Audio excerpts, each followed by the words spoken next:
대림 피정 초대를 받고 이렇게 미사에 같이 오게 되었습니다.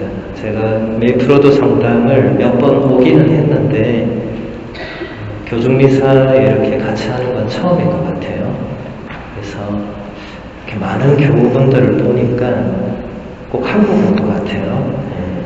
제가 있는 튼타운 성당은 교중미사에 한 30분 정도, 요 정도 이렇게 오시기 때문에 이렇게 뒤에 성가대도 있고 깜짝 놀랐습니다.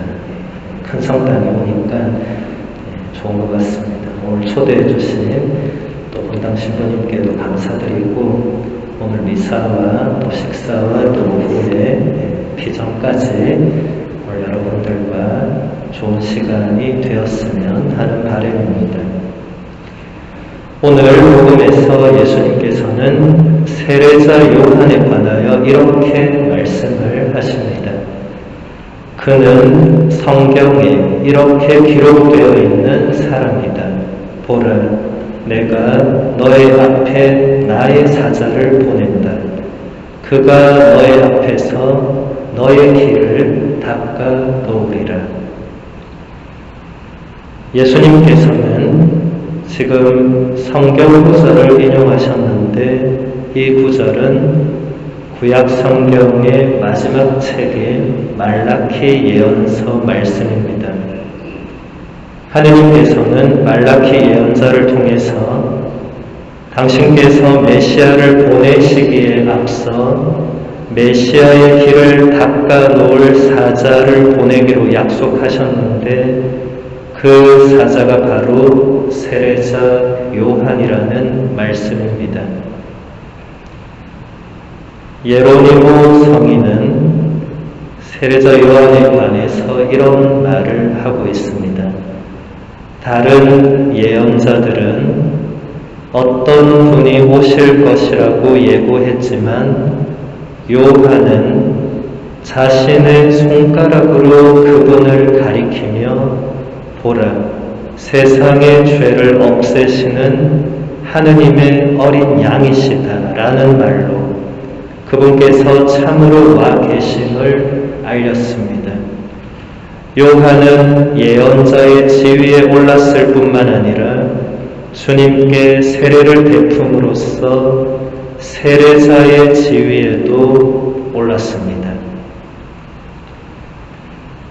예로니모 성인이 말한 것처럼 요한은 자기 제자들에게 예수님을 가리키면서 세상의 죄를 없애시는 하느님의 어린 양이시라고 알려주었습니다.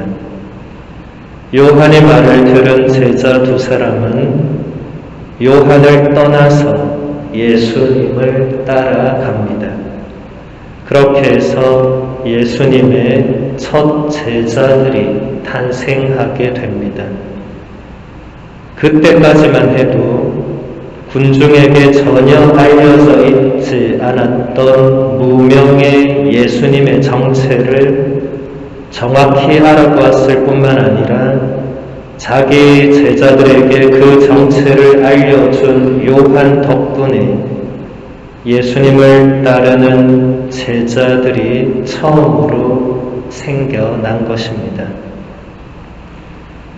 요한이 예수님을 향하여 세상의 죄를 없애시는 하느님의 어린 양이라고 말함으로써 예수님이야말로 하느님께서 이사야 예언자를 통하여 말씀하신 메시아라는 사실이 드러나게 되었습니다. 이사야 예언자는 메시아를 두고 이런 예언을 했습니다. 그는 우리의 병고를 메고 갔으며 우리의 고통을 짊어졌다.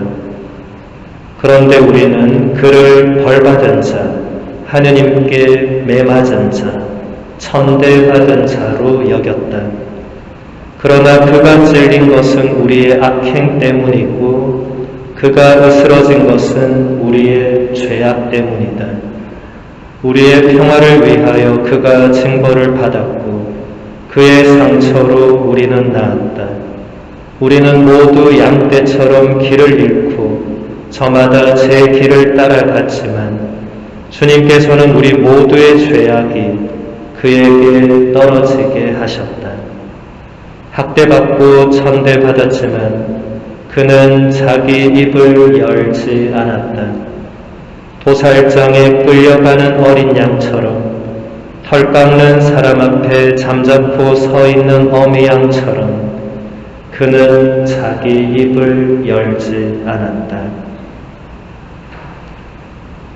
이사야의 이 예언 말씀은 예수님의 순환과 십자가 죽음으로 그대로 이루어지게 됩니다.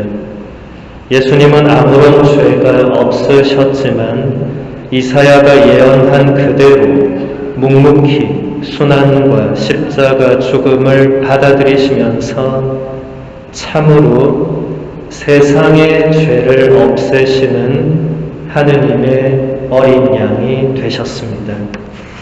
그리고 우리는 매일 미사 때마다 예수님의 몸과 피를 받아 모시기 직전에 축성된 성체와 성혈이 세상의 죄를 없애시는 하느님의 어린 양이라고 고백합니다. 그렇다면 여기서 세상의 죄는 무엇을 의미하는 것일까요? 넓게 보면 인류 전체의 보편적인 죄가 될 것입니다. 하지만 가깝게 그리고 구체적으로 보면 바로 나의 죄가 될 것입니다. 그러면 예수님은 나의 죄를 없애시는 하느님의 어린 양이 되십니다. 우리는 모두가 날마다 죄를 지으면서 살아갑니다. 그리고 우리는 자신이 저지른 죄를 스스로 없애지 못합니다. 그저 뉘우치고 참회하며 속죄할 수 있을 뿐입니다. 지금 우리가 지내고 있는 대림 시기가 바로 우리의 죄를 없애시는 하느님의 어린 양을 우리 안에 맞아들이기 위해서 그동안 우리가 지은 죄를 뉘우치고 참회하며 속죄해야 하는 시간입니다. 가톨릭 교회 교리서는 이렇게 말합니다. 그리스도인의 내적 참회는 매우 다양하게 표현될 수 있습니다. 성경과 교부들은 그 중에서도 특히 단식과 기도와 자선의 세 가지 형태를 강조합니다. 이 셋은 각각 자신에 대한 회개, 하느님께 대한 회개, 다른 사람들에 대한 회개를 나타냅니다.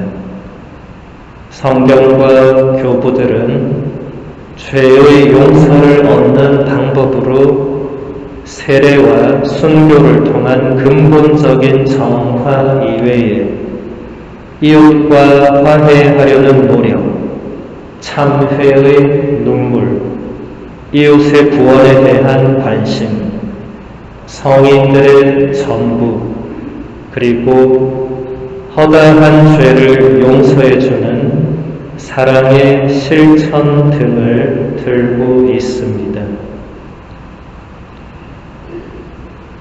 가톨릭교회 교리서의 이런 가르침을 따라서 한국 교회는 대림 제3주일인 오늘을 자선주일로 정해서 참회의 방식 중 하나인 자선을 신자들이 실천할 수 있도록 하고 있습니다. 구약 성경의 토빗 길을 읽어보면 라팔 천사가 토비아와 그의 아내에게 이렇게 말하고 있습니다. 진실한 기도와 의로운 자선은 부정한 재물보다 낫다.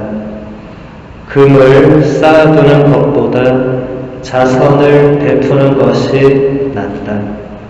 자선은 사람을 죽음에서 구해주고 모든 죄를 깨끗이 없애준다. 자선을 베푸는 이들은 충만한 삶을 누린다. 예수님께서는 우리가 어떻게 자선을 실천해야 하는지를 다음과 같이 가르쳐 주십니다. 네가 자선을 베풀 때에는 위선자들이 사람들에게 칭찬을 받으려고 회당과 거리에서 하듯이 스스로 나팔을 불지 마라. 내가 진실로 너희에게 말한다. 그들은 자기들이 받을 상을 이미 받았다. 네가 자선을 베풀 때에는 오른손이 하는 일을 왼손이 모르게 하여라. 그렇게 하여 너의 자선을 숨겨두어라. 그러면 숨은 일도 보시는 너의 아버지께서 너에게 갚아주실 것이다. 아필리아의 크로마티오라는 성인은 예수님의 이 말씀을 우리에게 이렇게 해설해 주고 있습니다. 우리는 자선을 베풀 때 나팔을 불지 말아야 한다는 것을 배웁니다. 우리가 하는 일을 떠벌리지 말아야 한다는 뜻입니다.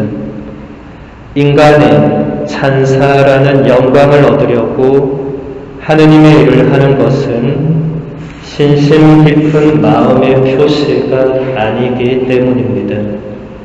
사실 많은 사람들이 인간의 찬사를 얻고 자기 시대의 사람들에게 이름을 날리고 싶어서 가난한 사람들에게 자선을 베풉니다.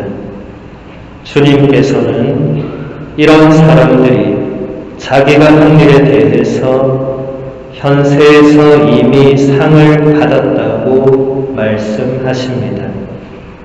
그들이 현세의 영광을 구하는 한 미래의 약속이라는 상을 잃어버리는 것입니다.